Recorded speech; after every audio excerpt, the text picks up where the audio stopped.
If you've got some leftover meats from the night before, like beef or chicken or lamb, a great way to use it up is to make burritos the next day. So what I've got here is some mountain bread. And look, if you've got some tortillas, by all means use that. But I always have some of these in the pantry. And you simply take them out. I'm going to make 2 today. And other things I have in my fridge, a little bit of yogurt. You can use sour cream if you like. So 1 to 2 dollops on each mountain bread. And just spread that out evenly. Of course, our leftover meat here, and I've just thinly sliced that, and we'll just evenly distribute that. Some canned beans. I'm using kidney beans here, but you can use whatever you like, chickpeas, mixed beans, even some corn would be fantastic with this. And last but not least, loads of tasty cheese here. So we'll just pile that up. And all we have to do is wrap.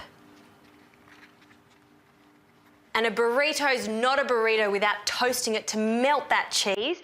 So we place that on our sandwich press, just close that and place that on toast, and we wait for that to get golden brown and crispy. In the meantime, I'm going to serve this with a quick salsa, and that consists of tomatoes, onions, some coriander, chili and lime. And all I'm going to do is blend that in my mixer.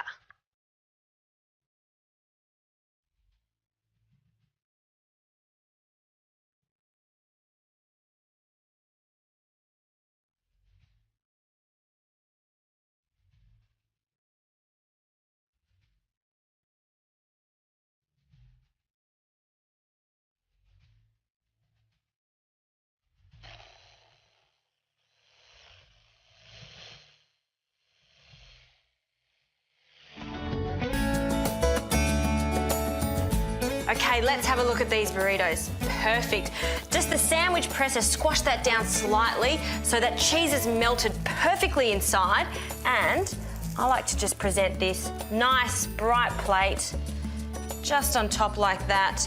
Our salsa here, that's just been blended nicely just on top like that. And look, if you wanted to, you could put some sour cream on top, some extra cheese, or just some fresh coriander, just like so. And there you have it. Burritos in moments. Use up your leftovers. If you've had a barbecue the night before, use the steak, chicken or lamb, wrap it in some tortilla wraps or even this mountain bread. Fantastic fast lunch.